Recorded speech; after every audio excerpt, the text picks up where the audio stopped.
എല്ലാവർക്കും നമസ്കാരം. ഹൃദയനിർഭരം ധ്യാനത്തിന്റെ 82ാമത്തെ എപ്പിസോഡിലേക്ക് ഏവർക്കും സ്വാഗതം. ഇന്ന് നമ്മളോടൊപ്പം ഉള്ളത് കേരളത്തിന്റെ റീജിയണൽ ഫെസിലിറ്റേറ്ററായ കെ.യു. മോഹനാങ്കിളാണ്. നമസ്കാരം അങ്കിൾ.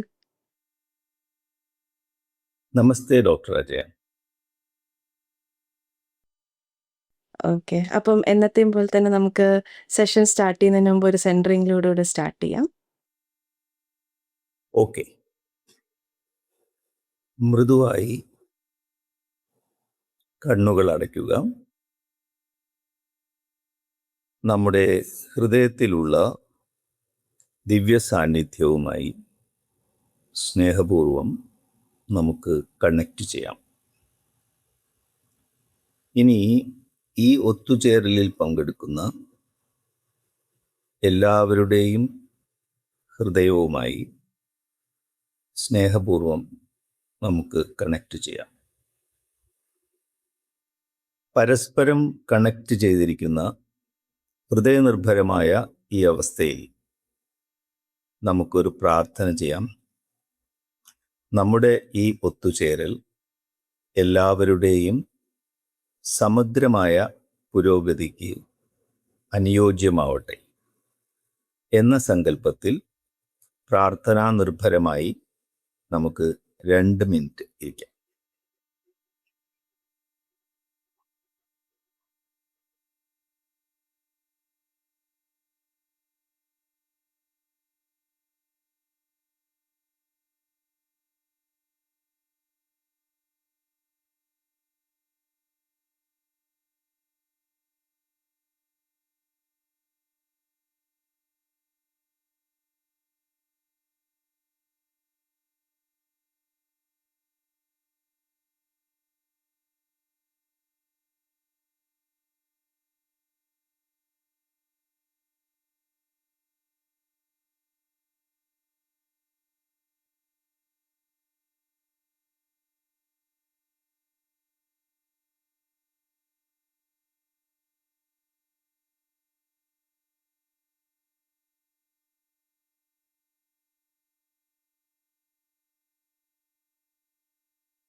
ഓക്കെ. ഓക്കെ. അങ്കിൾ, ഇന്ന് നമുക്ക് ഒരു വളരെ പ്രാക്ടിക്കൽ ആയിട്ടുള്ള ഒരു ക്വസ്റ്റ്യൻ ആണ് ഇന്ന് അങ്കിളിനോട് ചോദിക്കാനായിട്ടുള്ളത്. അതായത് മഹാഭാരതത്തിലെ ഒരു ഇൻസിഡൻസിനെ ബേസ് ആയിട്ടുള്ള ഒരു ക്വസ്റ്റ്യൻ ആണ്. ഭീഷ്മാചാര്യര് ശരശയ്യയിൽ കിടക്കുമ്പോൾ ലോർഡ് കൃഷ്ണ, ഭഗവാൻ കൃഷ്ണനായിട്ടുള്ള ഒരു ഡയലോഗിനെ കുറിച്ചുള്ള ഒരു ചോദ്യമാണ്.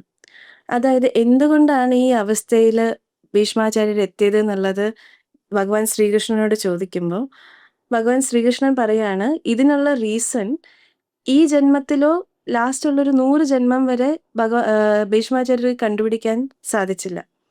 അതിൻ്റെ ഒരു റീസൺ 100 ജന്മത്തിന് മുമ്പ് ഭീഷ്മാചാര്യർ അണ്ടർഗോ ചെയ്ത ഒരു കർമ്മത്തിന്റെ ഫലമായിട്ടാണ് ഈ ഒരു സാഹചര്യത്തിൽ അദ്ദേഹം ആ ഒരു ശരശയ്യയിൽ കിടക്കേണ്ട ഒരു അവസ്ഥയിലേക്ക് വരുന്നത് എന്നുള്ള ഒരു റെവലേഷനാണ് ലോർഡ് കൃഷ്ണ ആ സമയത്ത് ഭീഷ്മാചാര്യർക്ക് കൊടുക്കുന്നത്. അപ്പൊ ചോദ്യം എന്ന് പറയുന്നത്, സംസ്കാരങ്ങൾ പലപ്പോഴും ഉടനെ ആ ജന്മത്തിൽ തന്നെ ആയിരിക്കില്ല അതിൻ്റെ എക്സ്പ്രഷൻ വരിക. ചിലപ്പോൾ ഒരുപാട് പലപ്പോഴും തന്നെ പല ജന്മങ്ങൾക്ക് ശേഷം, ഇപ്പോൾ ഈ ഒരു എക്സാമ്പിൾ പറയുന്ന പോലെ തന്നെ ഒരു 100 ജന്മങ്ങൾക്ക് ശേഷമാണ് അതിൻ്റെ ഒരു എക്സ്പ്രഷൻ, അതിൻ്റെ അനുഭവം, അതിൻ്റെ കർമ്മം ഫലം വരുന്നത്. അപ്പോൾ ഇത് ആക്ച്വലി നമ്മുടെ ഒരു സ്പിരിച്വൽ എവല്യൂഷന് വേണ്ടിയിട്ട് ഡിലേ ചെയ്യല്ലേ, ഈ ഒരു പ്രോസസ്സ് ഡിലേ ചെയ്യല്ലേ എന്നുള്ളതാണ് ചോദ്യം. കാരണം ഇപ്പോൾ നമ്മളൊരു കർമ്മം ചെയ്യുകയാണ്, അതിൻ്റെ ഫലം ആ ജന്മത്തിൽ തന്നെ അനുഭവിക്കുകയാണെങ്കിൽ നമ്മുടെ സ്പിരിച്വൽ പ്രോഗ്രസ് കുറച്ചും കൂടെ ഫാസ്റ്റ് ആവും. അതേസമയം അത് ഇത്രയും ഡിലേ ആയിട്ട് 100 ജന്മത്തിന് ശേഷമാണ് അതിൻ്റെ ഒരു എക്സ്പ്രഷൻ വരുന്നതും അതിലൂടെ നമ്മൾ അതിൻ്റെ ഫലം അനുഭവിക്കുകയും ചെയ്യുമ്പോൾ നമ്മുടെ സ്പിരിച്വൽ പ്രോസസ്സ് അതിലൂടെ ഡിലേ ആവുകയല്ലേ. അപ്പം എന്താണ് അങ്കിളിന് ഇതിനെക്കുറിച്ച് എക്സ്പ്ലെയിൻ ചെയ്യാനായിട്ടുള്ളത്? എങ്ങനെയാണ് നമുക്ക് ഇതിലൂടെ ഇതിൻ്റെ ഒരു അണ്ടർസ്റ്റാൻഡിങ് വരുന്നത്? ഇപ്പോൾ നമ്മൾ ചെയ്യുന്ന പ്രവൃത്തികളുടെ അല്ലെങ്കിൽ കർമ്മഫലങ്ങളുടെ ഫലം അല്ലെങ്കിൽ ഭോഗം നമ്മൾ ഒരുപാട് ജന്മങ്ങൾക്ക് ശേഷം അനുഭവിക്കുന്നതുകൊണ്ട് നമുക്ക് തെറ്റ് തിരുത്താനുള്ള സമയം നഷ്ടപ്പെടുന്നു. അല്ലെങ്കിൽ അതിൻ്റെ ഭോഗം ഡിലേ ആകുമ്പോൾ നമ്മുടെ പരിണാമം ഡിലേ ആവില്ലേ എന്നാണ് ചോദ്യം. ഇത് വളരെ സങ്കീർണമായിട്ടുള്ള ഒരു ചോദ്യമാണ്. ഇപ്പോൾ നമുക്ക് നോക്കാം, നമ്മൾ ഒരു തെറ്റ് ചെയ്തു എന്ന് വിചാരിക്കുക. നമ്മുടെ അമ്മയ്ക്ക് അത് മനസ്സിലായി. അപ്പം അമ്മ നമ്മളെ ശാസിച്ചു. അപ്പോൾ നമ്മൾ ദുശ്ശാഠ്യമുള്ള ഒരാളാണ്, പിടിവാശിയുള്ള ആളാണെങ്കിൽ അമ്മയോട് പറയും, അമ്മ എന്നെ ശാസിച്ചു അല്ലേ, ഞാനിത് വീണ്ടും ചെയ്യും. ഈ രീതിയിലാണ്. ഇതൊരു സാമാന്യ തത്വമാണ്. അപ്പോൾ ശരിയായ രീതി എന്ന് പറയുന്നത്, നമ്മൾ തെറ്റ് ചെയ്യുന്നതിന് മുമ്പ് തന്നെ അത് മനസ്സിലാക്കി നമ്മൾ അതിൽ നിന്ന് പിന്തിരിയുക. അതാണ് വിവേകം എന്ന് പറയുന്നത്. അപ്പോൾ നമ്മൾ ബോധപൂർവം തെറ്റ് ചെയ്യുന്നതിന് മുമ്പേ അത് മനസ്സിലാക്കി അതിൽ നിന്ന് പിന്തിരിയലാണ് ഏറ്റവും ഹിതകരമായ രീതി. ഇനി ചോദിച്ച ചോദ്യത്തിലേക്ക് വന്നാൽ, ഭീഷ്മാചാര്യർ ശരശയിൽ കിടക്കുന്നു. അദ്ദേഹം ഉത്തരായനം പ്രതീക്ഷിച്ച് കിടക്കുക എന്നാണ് പറയുന്നത്. അദ്ദേഹത്തിന് സ്വച്ഛന്ത മൃത്യു എന്നുള്ള ഒരു വരം കിട്ടിയിട്ടുണ്ട്, ഇഷ്ടമുള്ളപ്പോൾ മരിക്കാം എന്നുള്ളത്. അപ്പോൾ ആ സമയത്താണ് ഭഗവാൻ ശ്രീകൃഷ്ണൻ അവിടെ എത്തുന്നു. ഭഗവാൻ ശ്രീകൃഷ്ണനോട് ഭീഷ്മാചാര്യർ ചോദിക്കുകയാണ്, എന്തുകൊണ്ട് എനിക്ക് ശരശയ്യ? എനിക്ക് എൻ്റെ 100 പൂർവജന്മങ്ങൾ അറിയാം. ആ പൂർവജന്മങ്ങളിൽ ഒന്നും തന്നെ അധാർമികമായി ഞാൻ പ്രവർത്തിച്ചതായിട്ട് കാണുന്നില്ല. ഞാനത് സ്കാൻ ചെയ്ത് നോക്കി ഇവിടെ കിടന്നുകൊണ്ട്. പിന്നെ എന്തുകൊണ്ട് ഈ ശരശയ്യ? അതും എൻ്റെ ഏറ്റവും പ്രിയപ്പെട്ട പേരക്കുട്ടി അർജുനൻ്റെ കൈകൊണ്ട്. ഇതാണ് ചോദ്യം. അപ്പോൾ ഭഗവാൻ ശ്രീകൃഷ്ണൻ പറഞ്ഞു, ഭീഷ്മാചാര്യരെ, അങ്ങേക്ക് അങ്ങയുടെ 100 ജന്മല്ലേ അറിയുള്ളൂ. ഞാനിപ്പോൾ ഒരു 100 ജന്മം കൂടി പുറകോട്ട് പോകാനുള്ള ഒരു വിഷൻ അങ്ങേക്ക് തരാം. എന്നിട്ട് ഭഗവാൻ ശ്രീകൃഷ്ണൻ അദ്ദേഹത്തിൻ്റെ നെറ്റിയിൽ കൈവയ്ക്കുകയാണ്. അപ്പോൾ ഭീഷ്മാചാര്യർ വീണ്ടും 100 ജന്മം പുറകോട്ട് പോകും. മിക്കവാറും ജന്മങ്ങളിൽ അദ്ദേഹം പരാക്രമശാലിയായിട്ടുള്ള രാജാവായിട്ടാണ് ജനിക്കുന്നത്.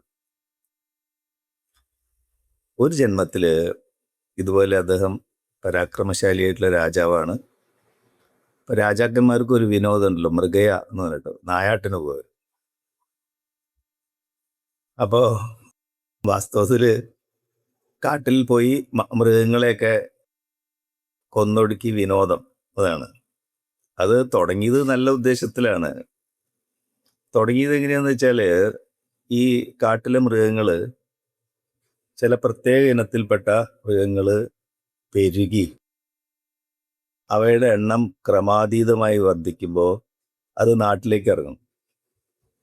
മറ്റേ കൃഷിക്കാരുടെ കൃഷി നശിപ്പിക്കും, അവരെ ആടുമാടുകളൊക്കെ പിടിച്ച് തിന്നും ഒക്കെ ചെയ്യുമ്പോൾ അവർ രാജാവിനോട് വന്ന് പരാതി പറയും. അപ്പോഴാണ് രാജാവ് ഇറങ്ങുന്നത്.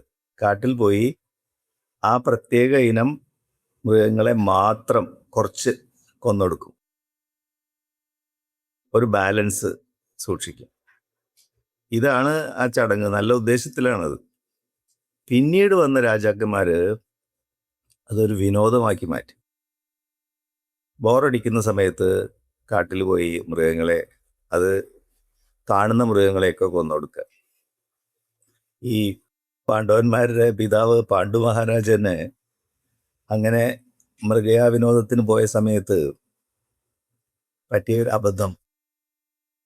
അങ്ങനെയാണ് ഒരു മഹർഷിയുടെ ശാപം ഏറ്റുവാങ്ങേണ്ടി വന്നതും പിന്നെ അദ്ദേഹം മരിക്കുന്നതും അങ്ങനെയാണ്. അപ്പോൾ അവിടെ ഈ നായാട്ടിൻ്റെ ഒരു ദുരുപയോഗം നമുക്ക് കാണാൻ പറ്റും. അപ്പം അതുപോലെ ഭീഷ്മാചാര്യർ കാട്ടിലേക്ക് പോവുകയാണ് മൃഗയാ വിനോദത്തിന്. അപ്പോൾ കുതിരപ്പുറത്ത് ഒരു വാളും പിടിച്ചുകൊണ്ട് അദ്ദേഹം ഇങ്ങനെ പോണു. അപ്പോൾ ഒരു പാമ്പ് വഴിയിൽ ക്രോസ് ചെയ്ത് ഇങ്ങനെ കിടക്കും. അപ്പോൾ കുതിര അവിടെ നിന്ന് പോയി ഇത് കണ്ടപ്പോൾ. അപ്പം അദ്ദേഹം മുന്നോട്ട് കുനിഞ്ഞ് വാളിൻ്റെ അറ്റം കൊണ്ട് ഈ പാമ്പിനെ തോണ്ടിയെടുത്ത് ദൂരേക്ക് വലിച്ചത്. പാമ്പിനൊരു ലിഫ്റ്റ് കൊടുത്തു. അപ്പം അത് ഒരു മുൾച്ചെടിയിൽ പോയി വീണു. ആ മുള്ളൊക്കെ ഈ പാമ്പിൻ്റെ മേലെ കുത്തിക്കയറി. ഭീഷ്മാചാര്യരൊന്ന് നോക്കി. അദ്ദേഹത്തിന് തോന്നി അത് വേണ്ടായിരുന്നു എന്ന്. അതിൻ്റെ പരിണിത ഫലമാണ് 200 ജന്മങ്ങൾക്ക് ശേഷം ഈ ശരശയ്യ. ആ പാമ്പ് കിടക്കുന്ന അതേ രൂപത്തിലാണ് ഇപ്പം അദ്ദേഹം കിടക്കുന്നത്, അസ്ത്രങ്ങൾ മുഴുവൻ ശരീരത്തിൽ കുത്തിക്കയറി. അപ്പോൾ 200 ജന്മങ്ങൾക്ക് ശേഷം അത് തിരിച്ചറിഞ്ഞുകൊണ്ട് എന്താണ് പ്രയോജനം? കഥയിൽ എന്താണ് സംഭവിക്കണമെന്ന് വെച്ചാൽ, ഭഗവാൻ ശ്രീകൃഷ്ണൻ യുഗപുരുഷൻ അദ്ദേഹത്തിൻ്റെ യോഗശക്തിയിൽ ഈ സംസ്കാരത്തെ അല്ലെങ്കിൽ കർമ്മബലത്തെ നീക്കം ചെയ്യുന്നു ഭീഷ്മാചാര്യരിൽ നിന്ന്. അപ്പോഴാണ് അദ്ദേഹം മോക്ഷപ്രാപ്തിയിലേക്ക് പോകുന്നത്. കഥയിൽ പറയുന്നുണ്ട്, അദ്ദേഹം ഉത്തരായണം കാത്തു കിടക്കുകയാണ്. അതായത് സൂര്യൻ്റെ ഗതി മാറുന്ന സമയം, സൂര്യൻ വടക്കോട്ട് തിരിയുന്ന സമയം. ആ സമയത്ത് സ്വർഗവാതിൽ തുറക്കും മോക്ഷപ്രാപ്തി എന്നാണ്. അദ്ദേഹത്തിന് സ്വച്ഛന്ത മൃത്യു എന്നുള്ള വരവുണ്ട്, ഇഷ്ടമുള്ളവ മരിക്കാം എന്നൊക്കെ കഥയിൽ പറയുന്നുണ്ട്. പക്ഷെ വസ്തുത എന്താണ്? ആ കർമ്മഫലം നീക്കം ചെയ്യുന്ന യുഗപുരുഷനാണ്, ശ്രീകൃഷ്ണനാണ്. അപ്പോൾ അപ്പോൾ ആ സമയത്താണ് അദ്ദേഹം ശരണാഗതി പ്രാപിക്കുന്നതും ഇതിൻ്റെ ഭോഗം അനുഭവിക്കാൻ സന്നദ്ധനാവുന്നു, വില്ലിങ്ങാവുന്നു. അതുവരെ ഭീഷ്മാചാര്യർ സന്നദ്ധനായിരുന്നില്ല എന്നതാണ് വസ്തുത. അദ്ദേഹം അതുവരെ ഭഗവാൻ ശ്രീകൃഷ്ണന് ശരണാഗതി പ്രാപിക്കുന്നില്ല.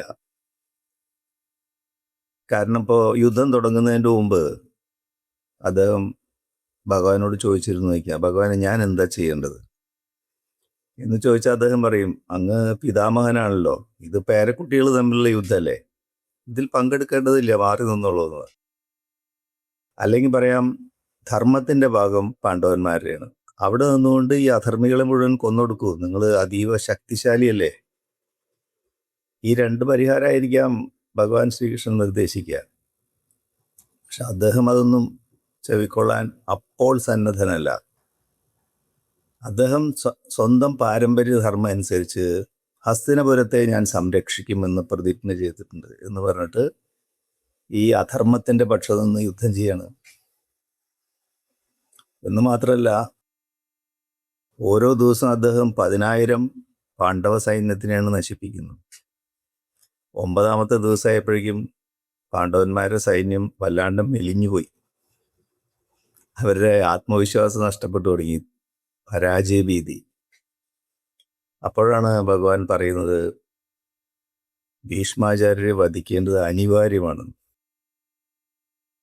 അപ്പോൾ ഭീഷ്മാചാര്യർ മുമ്പിൽ വരുമ്പോൾ ശ്രീകൃഷ്ണൻ അദ്ദേഹത്തിനെ നോക്കി ആക്രോശിക്കും, ഇദ്ദേഹം അധർമ്മിയാണ്, ഈ യുദ്ധത്തിന് കാരണം ഇദ്ദേഹമാണ്, ഇന്ന് തന്നെ ഈ അധർമ്മിയെ ഞാൻ വധിക്കും.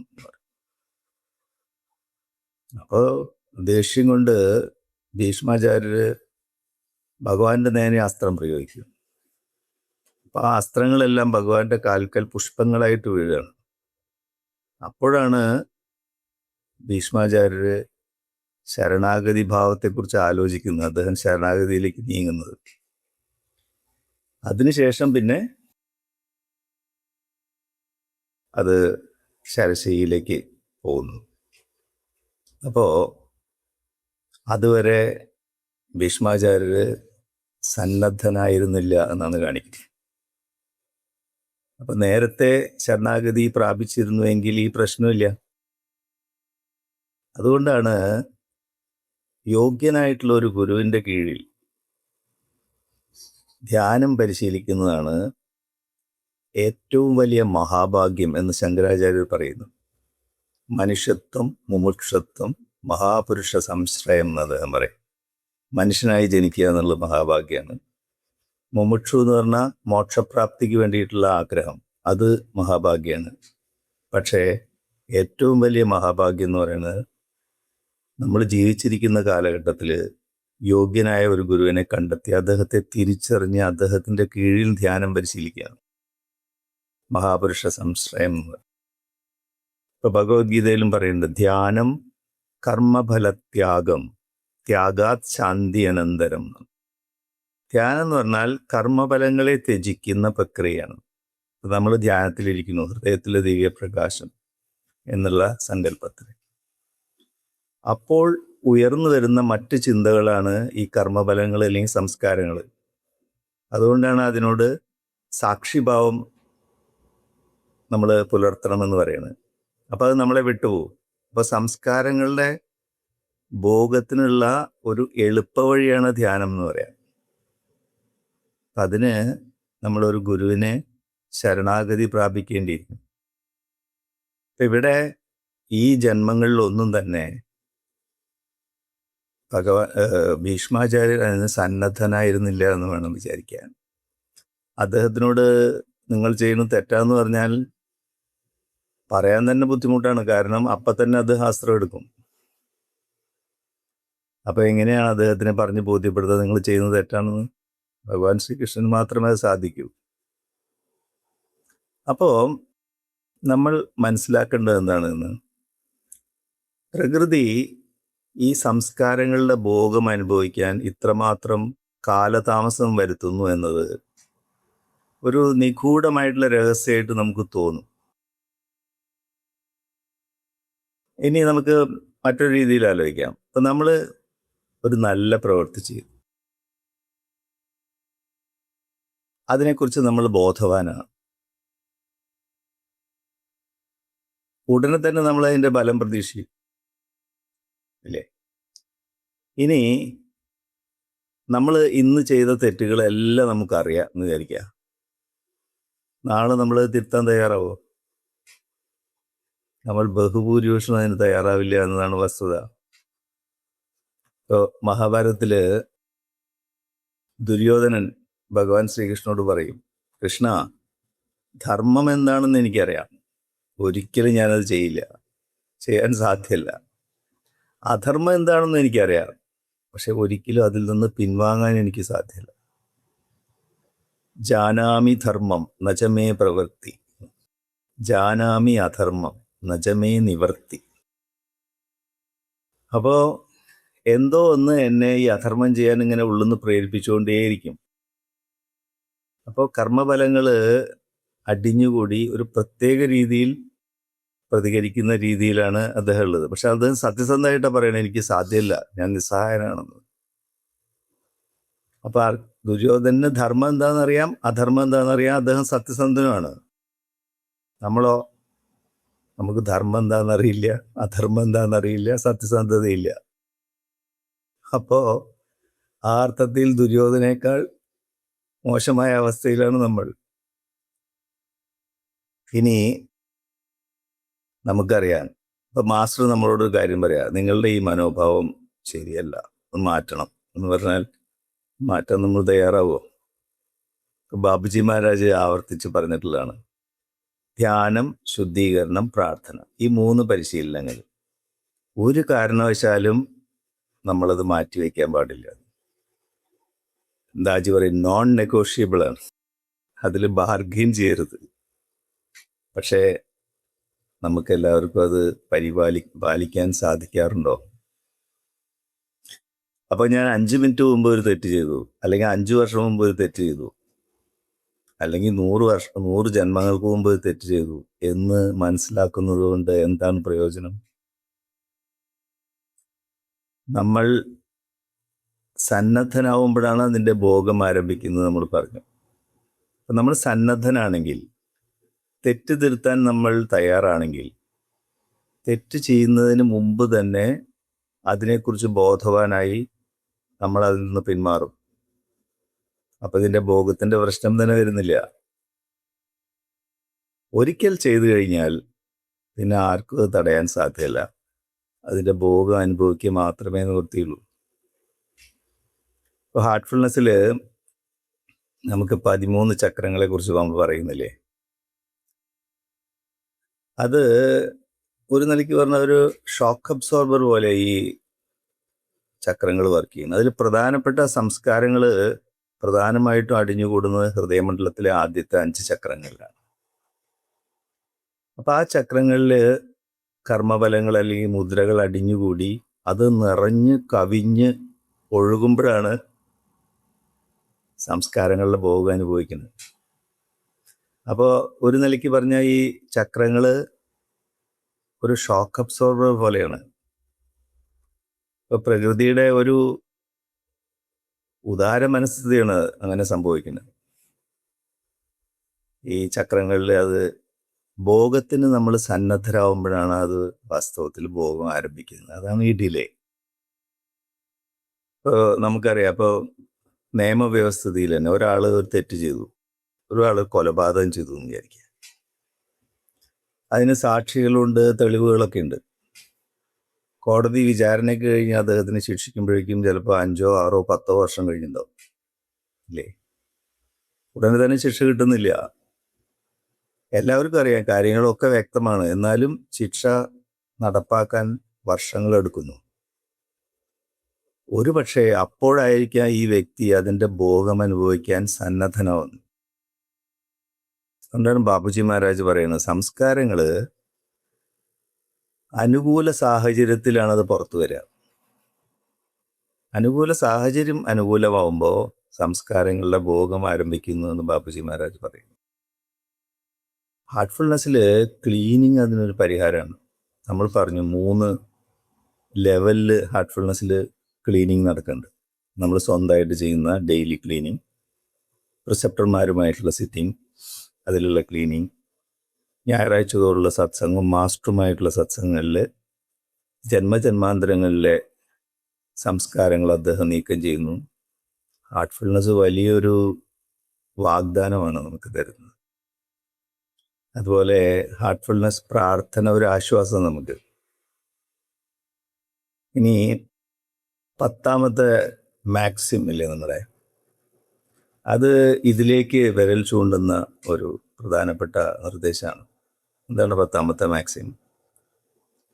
രാത്രി ഉറങ്ങാൻ നേരം ഈശ്വര സാന്നിധ്യം അനുഭവിച്ചറിഞ്ഞുകൊണ്ട് അറിയാതെ ചെയ്ത തെറ്റുകളിൽ പശ്ചാത്തപിക്കുക. അവ ആവർത്തിക്കുകയില്ലെന്ന് തീരുമാനിച്ചുറച്ച് ശരണാഗതനായി മാപ്പിരക്കുക. അപ്പോൾ ഇത് വായിക്കുമ്പോൾ നമുക്ക് ഒരു ചോദ്യം നമ്മുടെ മനസ്സിൽ വരും. എന്താ അത്? അറിയാതെ ചെയ്ത തെറ്റുകൾക്കാണ് നമ്മൾ മാപ്പ് ചോദിക്കുന്നത്. അപ്പോൾ അറിഞ്ഞുകൊണ്ട് ചെയ്ത തെറ്റുകൾക്ക് നമുക്ക് ഈശ്വരനോട് മാപ്പ് അപേക്ഷിക്കാൻ സാധിക്കുമോ എന്ന് ചോദ്യം. മറ്റൊരു ചോദ്യം വരിക, അറിയാതെ ചെയ്ത തെറ്റുകൾ എന്ന് പറയുമ്പോൾ, അറിയാതെ ചെയ്തതാണെങ്കിൽ ചെയ്ത് തെറ്റാണെന്ന് നിങ്ങൾ എങ്ങനെ അറിയും? നമ്മൾ എന്തെങ്കിലും പ്രവൃത്തി ചെയ്യുമ്പോൾ യാഥാർത്ഥ്യം എന്താണ്? അതിൻ്റെ ഉദ്ദേശം വരെ നമുക്കറിയാം. മിക്കവാറും തെറ്റുകൾ നമ്മൾ ചെയ്യുന്ന ബോധപൂർവമാണ്. അറിയാതെ ചെയ്ത തെറ്റുകൾ വളരെ വളരെ അപൂർവമാണ്. എങ്കിലും ബാബുജി മഹാരാജ് പറഞ്ഞു, നമ്മൾ ആത്മാർത്ഥമായിട്ട് പ്രാർത്ഥിക്കുക. നമ്മൾ ഈ കമ്പ്യൂട്ടറിലൊക്കെ നമ്മൾ ഇടയ്ക്ക് ആൻറ്റി വൈറസ് പ്രോഗ്രാം റൺ ചെയ്യില്ലേ, അതുപോലെ ഒരു ആൻറ്റി സംസ്കാര പ്രോഗ്രാമാണ് ഈ പ്രാർത്ഥന. അദ്ദേഹം ഒരു സ്റ്റെപ്പും കൂടി അപ്പുറം പോയിട്ട് പറയും, കണ്ണീരോടെ ആത്മാർത്ഥമായിട്ട് സത്യസന്ധമായിട്ട് 2 തുള്ളി കണ്ണീർ പൊഴിച്ചുകൊണ്ട് പ്രാർത്ഥിക്കും.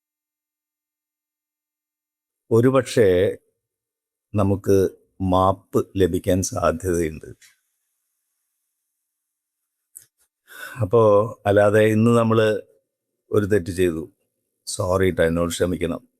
നാളെ ഒരു തെറ്റ് ചെയ്തു, സോറി എന്നോട് ക്ഷമിക്കണം. മറ്റന്നാൾ 3-4 തെറ്റ് ചെയ്തു, സോറി എന്നോട് ക്ഷമിക്കണം എന്ന് പറയുന്നത് വിവേകശൂന്യതയാണ്. ബാബുജി മഹാരാജ്, അദ്ദേഹം ഉദാര മനസ്കനാണ്. അദ്ദേഹം പറയും, നിങ്ങൾ ഒരു ദിവസം 100 തെറ്റ് ചെയ്തോളൂ, കുഴപ്പമില്ല.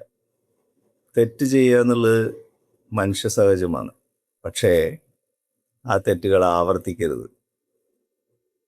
തെറ്റ് ആവർത്തിക്കുക എന്നുള്ളത് ശിക്ഷാർഹമാണ്. അപ്പോൾ ഒരു തെറ്റ് ഒരിക്കൽ ചെയ്യാനുള്ള അനുവാദം അദ്ദേഹം തരുന്നു. അത് ആവർത്തിക്കുമ്പോൾ അത് ശിക്ഷാർഹമാണ്. പക്ഷേ നമ്മൾ തെറ്റ് ചെയ്യുന്നതിൻ്റെ മുമ്പ് തന്നെ അതിനെക്കുറിച്ച് ബോധവാനായി അത് തിരുത്തുകയാണെങ്കിൽ, അതിൽ നിന്ന് പിന്മാറുകയാണെങ്കിൽ ഈ ഭോഗത്തിൻ്റെ പ്രശ്നം തന്നെ ഉദിക്കുന്നില്ല. അതിനാണ് ഹാർട്ട്ഫുൾനെസ്സിൽ നിരന്തരം നമ്മളിലേക്ക് സംപ്രേഷണം ചെയ്തുകൊണ്ട് നമ്മളെ ഉന്നതമായ ബോധത്തിൻ്റെ അവസ്ഥയിലേക്ക് കൊണ്ടുപോകുന്ന മാസ്റ്ററുടെ സ്മരണയിൽ നമ്മുടെ ഉത്തരവാദിത്തങ്ങളും കടമകളും നിർവഹിക്കും. അതാണ് ഇതിന് ഒരേ ഒരു പരിഹാരം. Thank you.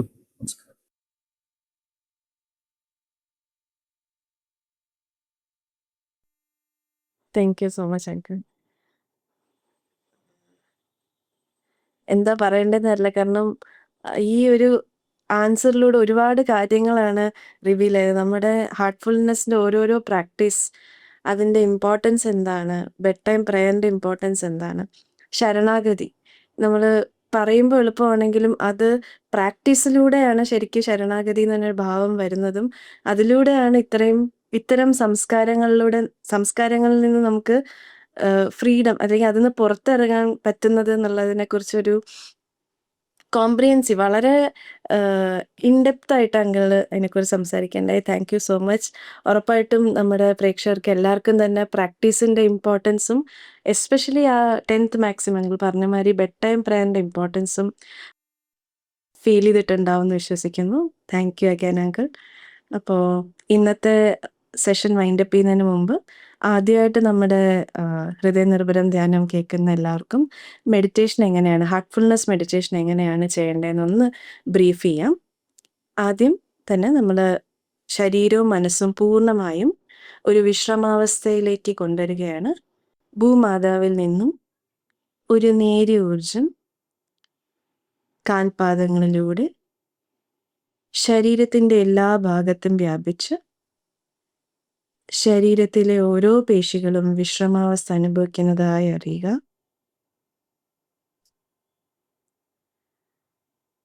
അതിനുശേഷം നിങ്ങളുടെ ശ്രദ്ധയെ വളരെ മൃദുലമായി ഹൃദയത്തിലേക്ക് കൊണ്ടുവന്ന് ഹൃദയത്തിൽ ഒരു ദിവ്യപ്രകാശമുണ്ടെന്നും ആ പ്രകാശം നിങ്ങളുടെ ശ്രദ്ധയെ ഉള്ളിലേക്ക് ആകർഷിക്കുന്നതായി അനുഭവിച്ച് ആ പ്രകാശത്തിൻ്റെ ശാന്തിയിലും സ്നേഹത്തിലും മുഴുകി ഈ ധ്യാനാവസ്ഥ കണ്ടിന്യൂ ചെയ്യാം. ധ്യാനാവസ്ഥയിൽ എപ്പോഴെങ്കിലും മനസ്സിൽ നിന്ന് എന്തെങ്കിലും ചിന്തകളോ എന്തെങ്കിലും ഒരു ഡിസ്റ്റർബൻസ് വരികയാണെങ്കിൽ ഒന്ന് നമ്മളെ തന്നെ ഒന്ന് ഓർമ്മിപ്പിക്കുക, റിമൈൻഡ് ചെയ്യുക, ഞാൻ ധ്യാനിക്കുകയാണെന്നും വീണ്ടും വളരെ മൃദുലമായി ശ്രദ്ധയെ ഹൃദയത്തിലേക്ക് കൊണ്ടുവരും. ഈ ഒരു രീതിയിൽ ഹാർട്ട്ഫുൾനെസ് മെഡിറ്റേഷൻ കണ്ടിന്യൂ ചെയ്യാം. ഇപ്പോൾ യൂട്യൂബ് ഡിസ്കണക്ട് ചെയ്തതിന് ശേഷം അരമണിക്കൂർ എല്ലാവർക്കും ഒരുമിച്ച് ധ്യാനിക്കാം. അതിനുശേഷം 9 തൊട്ട് 9:15 വരെ 9 to 9:15 യൂണിവേഴ്സൽ പ്രയർ. ലോകത്തുള്ള എല്ലാ ബ്രദേഴ്സ് ആൻഡ് സിസ്റ്റേഴ്സിൻ്റെ ഹൃദയത്തിലും സ്നേഹം, ഭക്തി, യഥാർത്ഥമായ വിശ്വാസം വളരുന്നു എന്നുള്ളൊരു സങ്കല്പത്തോടുകൂടി പ്രാർത്ഥന നിർഭരമായി 9:15 വരെ കണ്ടിന്യൂ ചെയ്യാം. ഈ സമയം നമ്മൾ യൂട്യൂബ് ഡിസ്കണക്ട് ചെയ്തിട്ട് ഇരിക്കാം. 9 മണി വരെ നമുക്ക് ധ്യാനിക്കാം, സത്സംഗം. അത് കഴിഞ്ഞ് 9 മണി മുതൽ 9:15 വരെ സാർവലൗകിക പ്രാർത്ഥന.